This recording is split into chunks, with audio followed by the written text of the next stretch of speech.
Hey there guys, what is going on? We are back with another best class setup in Cold War Season 6 for you, and we are taking a look at another weapon that did receive some pretty significant changes in the Season 6 patch, and that is the KSP 45, which did receive a little bit of a damage tweak to its task force barrel, making it basically just more effective at getting those one burst kills.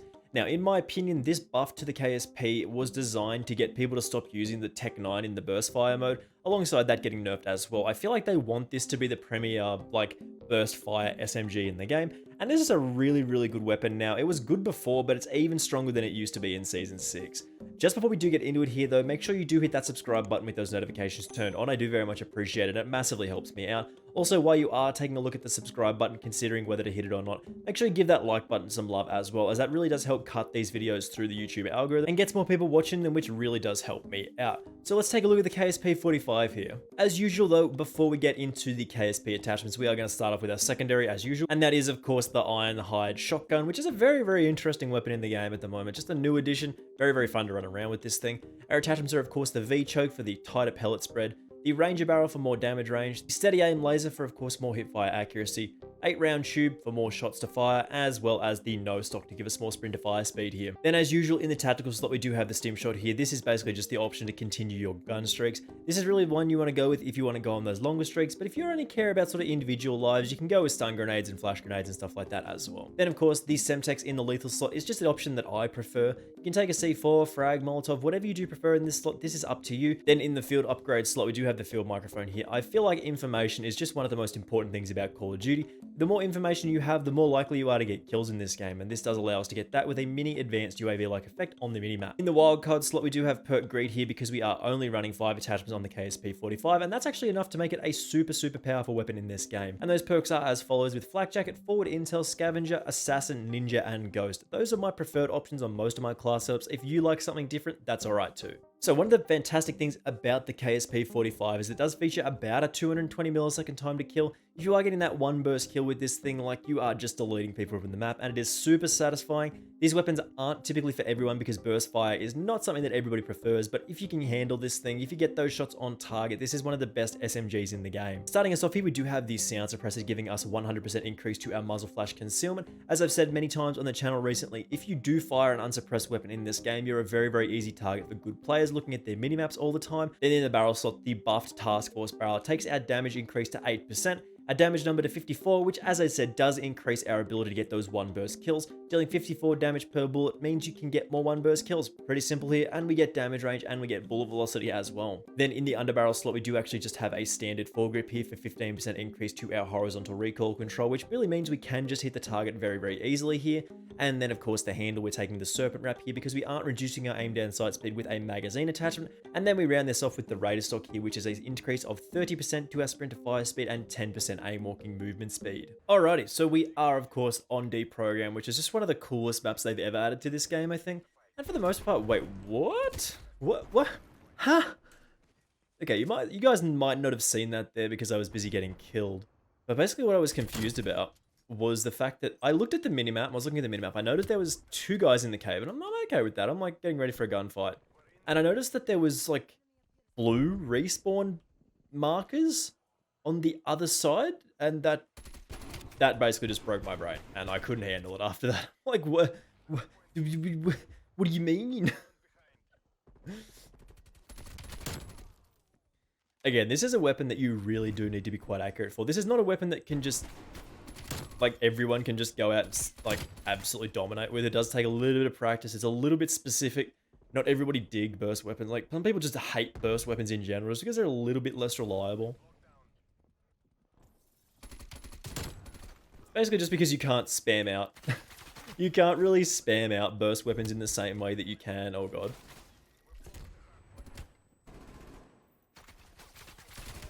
Ooh, I got no. Come on, man, give me a break.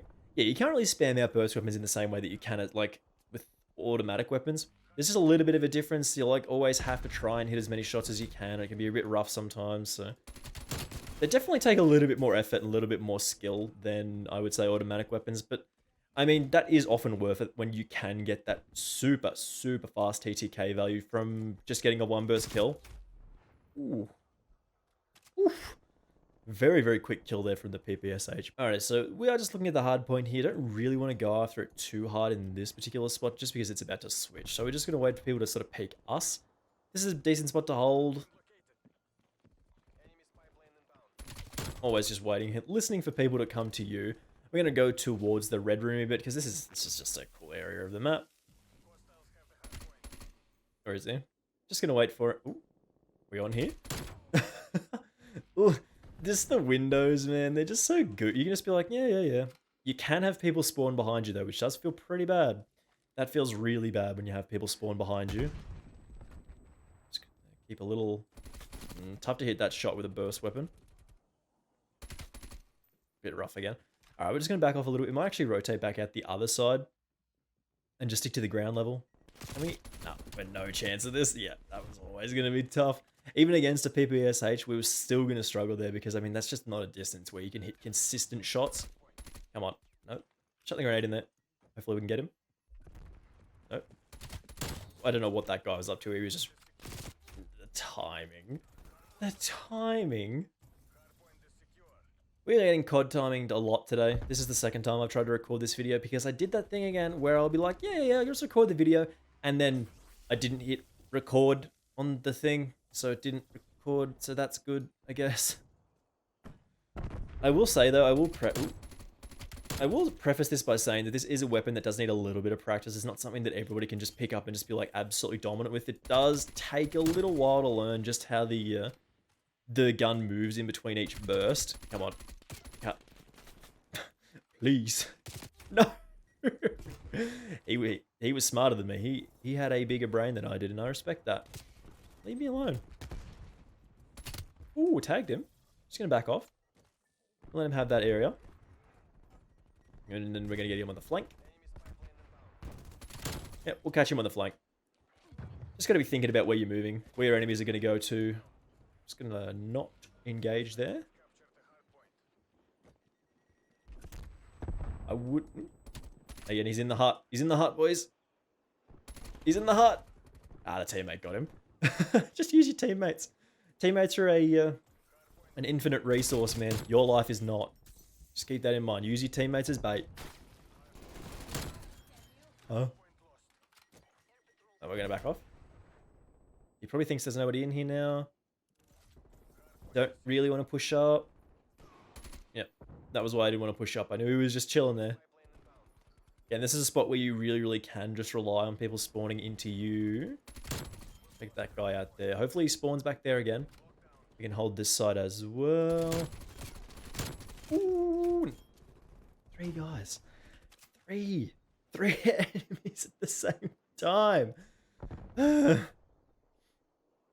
this is gonna get even more hectic when oh, that's bad.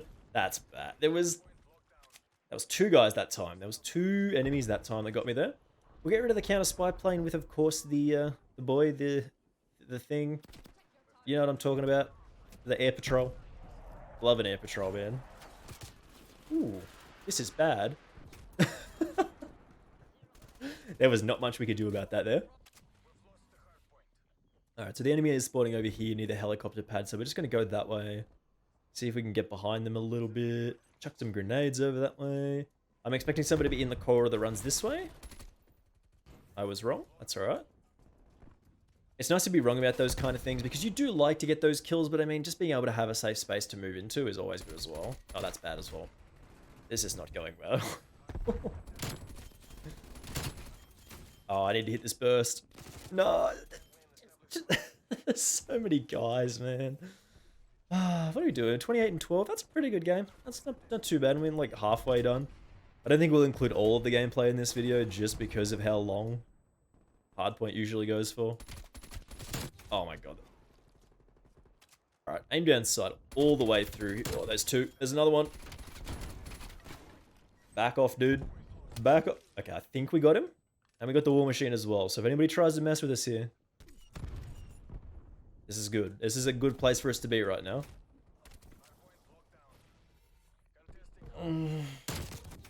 Okay, it wasn't the dual-wield Marshal. I can live with that. I can live with getting taken out by a single Marshal. I can respect a man who doesn't throw on the dual-wield. That's I'm happy. I'm happy to get taken out by him because he was only using one of them. I can like, hang on. What is this gun? When did I switch guns? Chuck that there. Wait for him to come back around, as he's definitely going to. Two. Like, that's the story of this game. Always two people, man. Like, a 33 and 16 is just a 2KD game. Nothing super special. We got taken out a lot by more than one person at a time. We can get a kill here.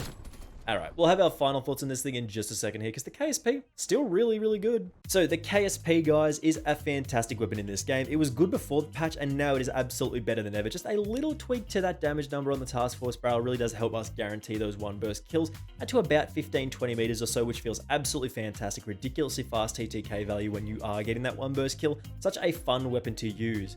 Again, thank you very much for watching this one. I do massively appreciate it, of course. If this did help you out at all, make sure you do hit that subscribe button with those notifications turned on, because it massively helps me out and I really do appreciate it. And again, if you are already there taking a look at the subscribe button, make sure you show the like button some love as well, as that does help the video cut through the YouTube algorithm, which is just so important. And again, hopefully I will see you in the next video. Bye!